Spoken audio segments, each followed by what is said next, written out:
warahmatullahi wabarakatuh.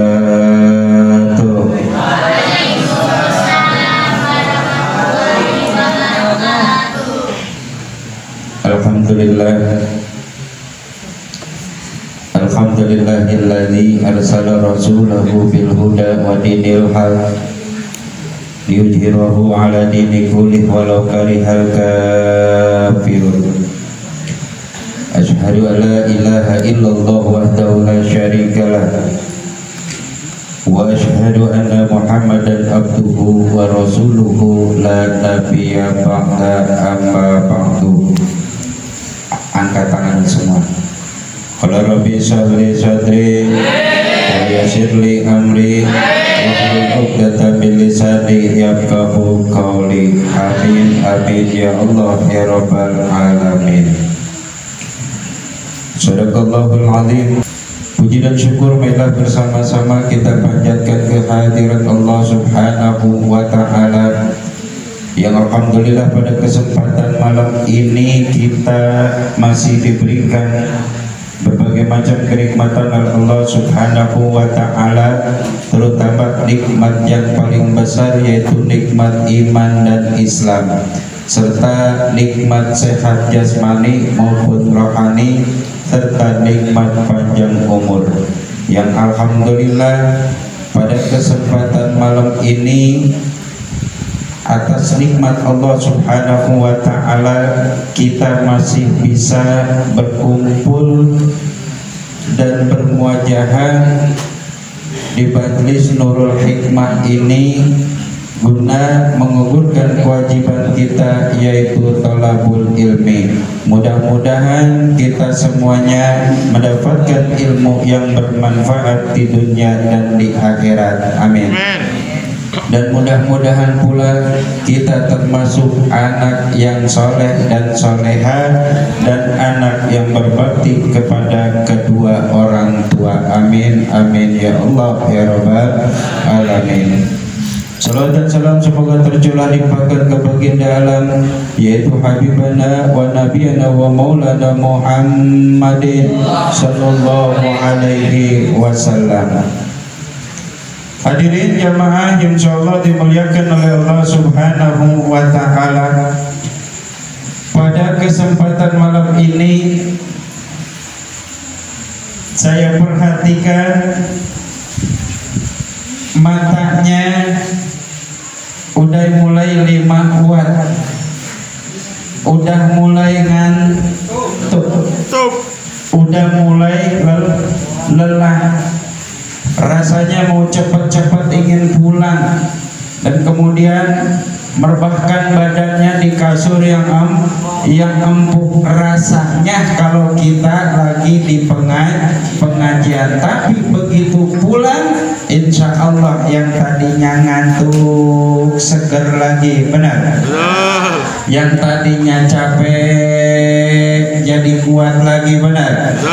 Begitulah kalau seandainya kita duduk di majlis ilmu.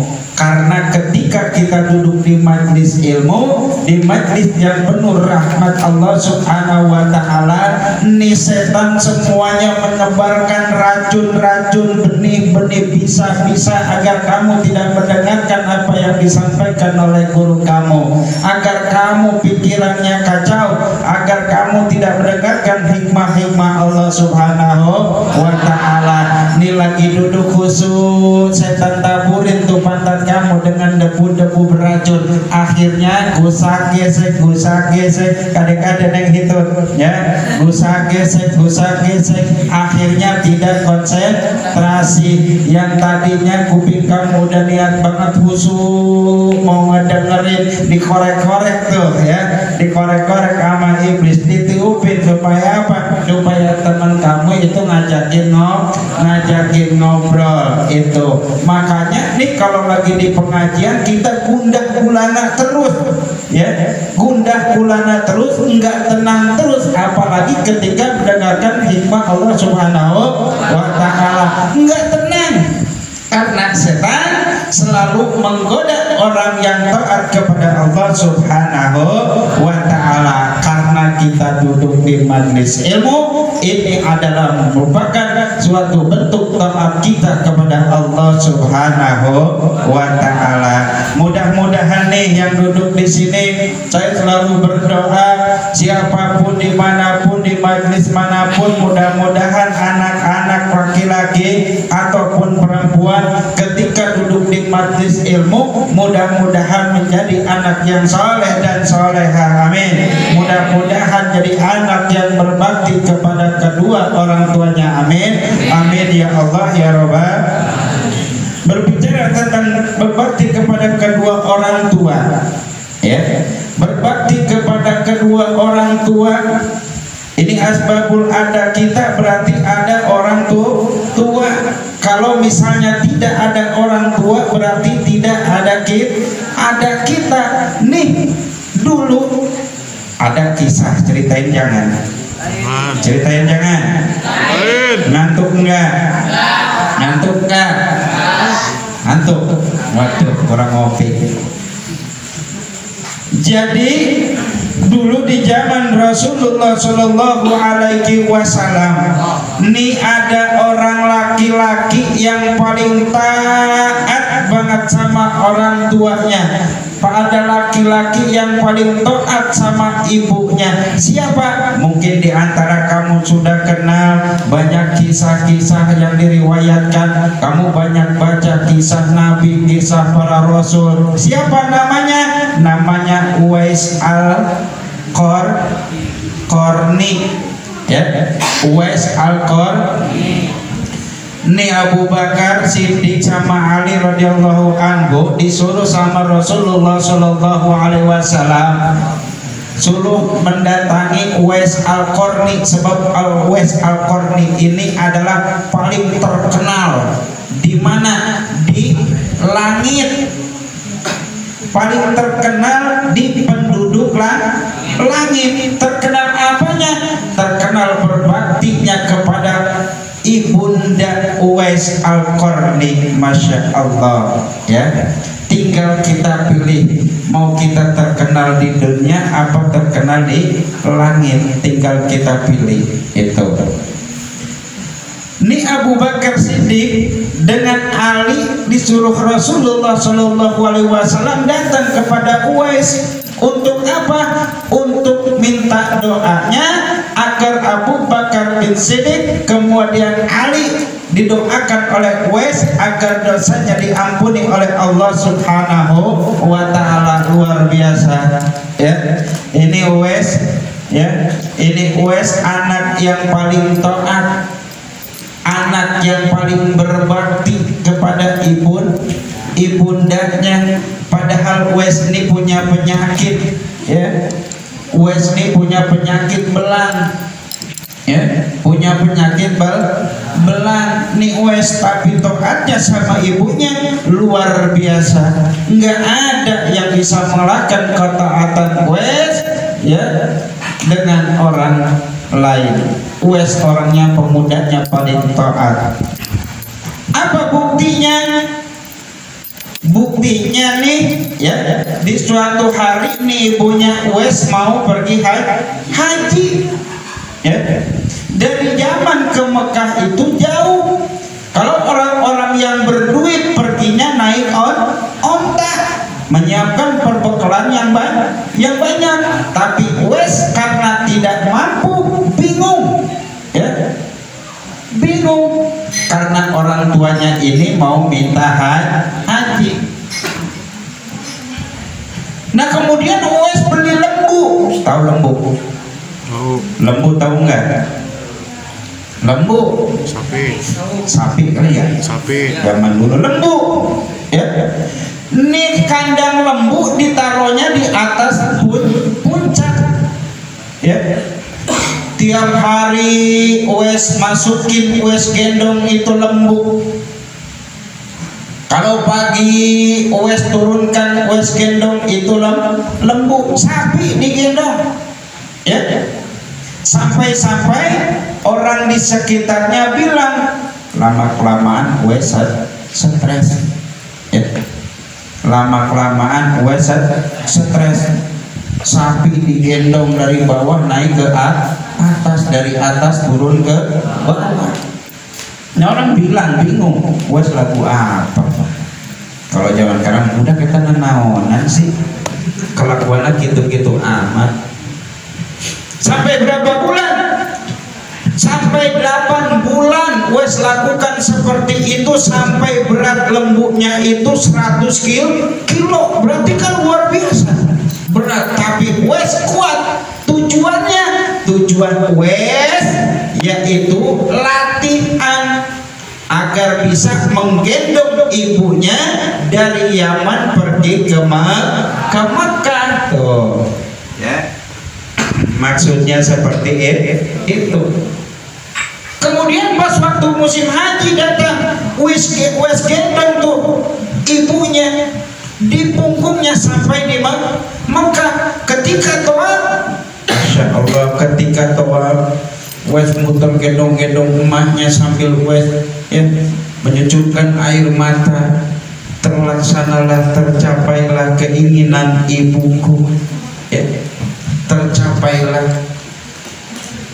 Kemudian wes berdoa, ya Rabb, ya Allah, ampunilah segala dosa-dosa ibuku. Ketika wes berdoa seperti itu, ibunya nangis, nggak nahan, bercucuran air mata. Ditanya sama ibunya, ya wes, kenapa engkau hanya berdoa agar Allah mengampuni dosaku saja, sedangkan dosa engkau tidak? Hai ibu, ketika Allah sudah mengampuni dosa engkau, dengan besar kemungkinan aku pun dosanya ikut terampuni. Tuh, Masya Allah ya, itu berbakti sama orang tua.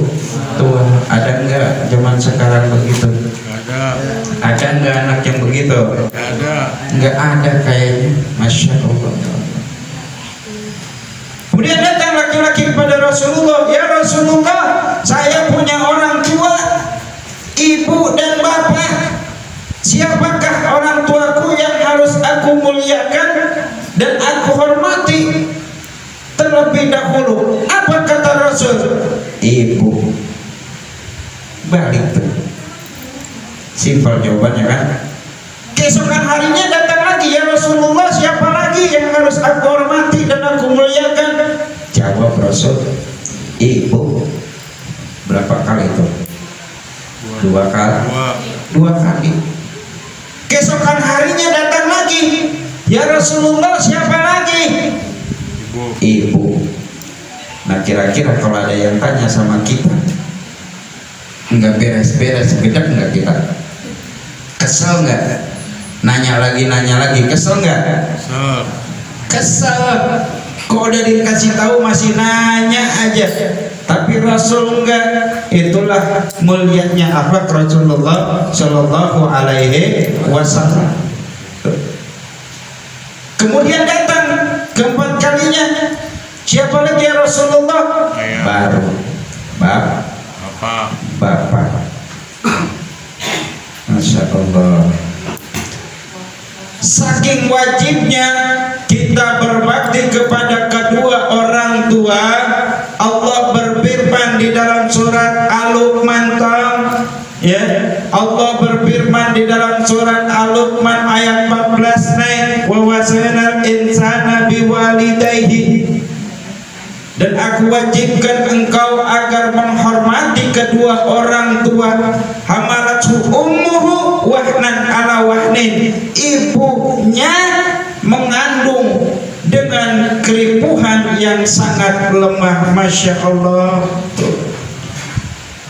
Allah perintahkan kepada kita agar kita menghormati kedua orang tua.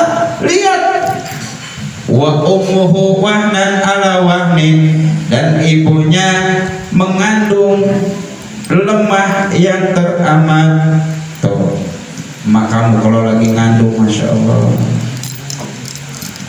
bawa badan dua, ya, bawa badan dua. Iya, kalau bisa ditaruh dulu, ya. Saya mau ke WC, taruh dulu perutnya, kan nggak bisa. Kemana-mana dibawa, ke pasar, ke WC, tidur, telentang, berat.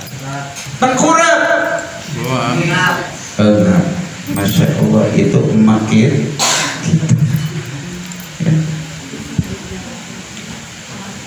udah lahirin nenenin ya wa fisalihi fi amaini dan menyapinya sampai 2 tahun. Tanya mama kamu deh, kamu disapi sampai berapa tahun? Kalau lewat 2 tahun itu lihat anak-anak giginya reges. Orang agama aja disuruh 2 tahun. Kasihan kalau misalnya lebih daripada 2 tahun kamu udah ada giginya, ya kasihan sama kamu kesakitan, ya nyonyoknya digigitin, ya kasihan. Makanya Allah suruh sampai 2 tahun. Tapi anak sekarang mah cepet ya, nggak sampai 2 tahun udah disapi. Zamanan dulu mah zamanan kita nih ya, zamanan bapak ya pak, dulu kalau nyapi aja ke dukun ya, nyapi ke dukun itu punya emaknya itu ditempelin daun apa gitu supaya bocahnya takut, ditakut-takutin pahit itu mak nenen begitu dikenyot pak.